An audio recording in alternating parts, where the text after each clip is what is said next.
সুপ্রভাত। আজকে কিন্তু আমি অনেক ভোরে উঠে গেছি, দেখতেই পাচ্ছ ৫টারও আগে। তো ভোরবেলা উঠে কিন্তু ভীষণ ভালো লাগছিল, চারিপাশটা পাখির ডাকগুলো খুব সুন্দর লাগছিল। আর আমার বাবা বলতো যে ভোরবেলার ওঠা কিন্তু শরীরের জন্য অনেক উপকার। তো সত্যিই ঠিকই তাই। তো দেখো, আগে আমি আমার বাসি উঠোনটাকে ঝাড় দিয়ে নিচ্ছিলাম। আসলে রোজ রোজ তো আর ভোরবেলা ওঠা হয় না, তো ঝাড় দিয়ে তো আগে সামনেটাও ধুয়ে নিলাম জল দিয়ে।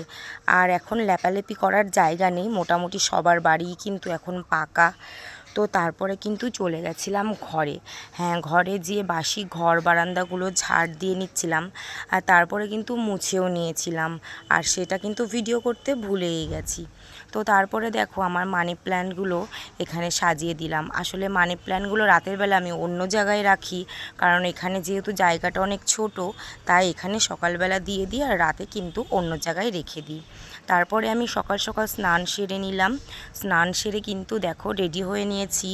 আজ যেহেতু বৃহস্পতিবার, মা লক্ষ্মীর পুজো করব বলে, তো বৃহস্পতিবার করে আমি কিন্তু আলতাটা পরি পায়ে। তো তারপরে কালকে না আমার বেলপাতা, তুলসী পাতা যা যা লাগে পুজোতে, এগুলো কিন্তু কিছুই তোলা হয়েছিল না, তাই তাড়াতাড়ি করে গেছিলাম এগুলো তুলে নিয়ে আসতে। তারপরে দেখো, আমার ঠাকুরগুলোকে আমি এভাবেই সাজিয়ে নিয়েছি। আবার দেখা হবে অন্য কোনো ভিডিওতে।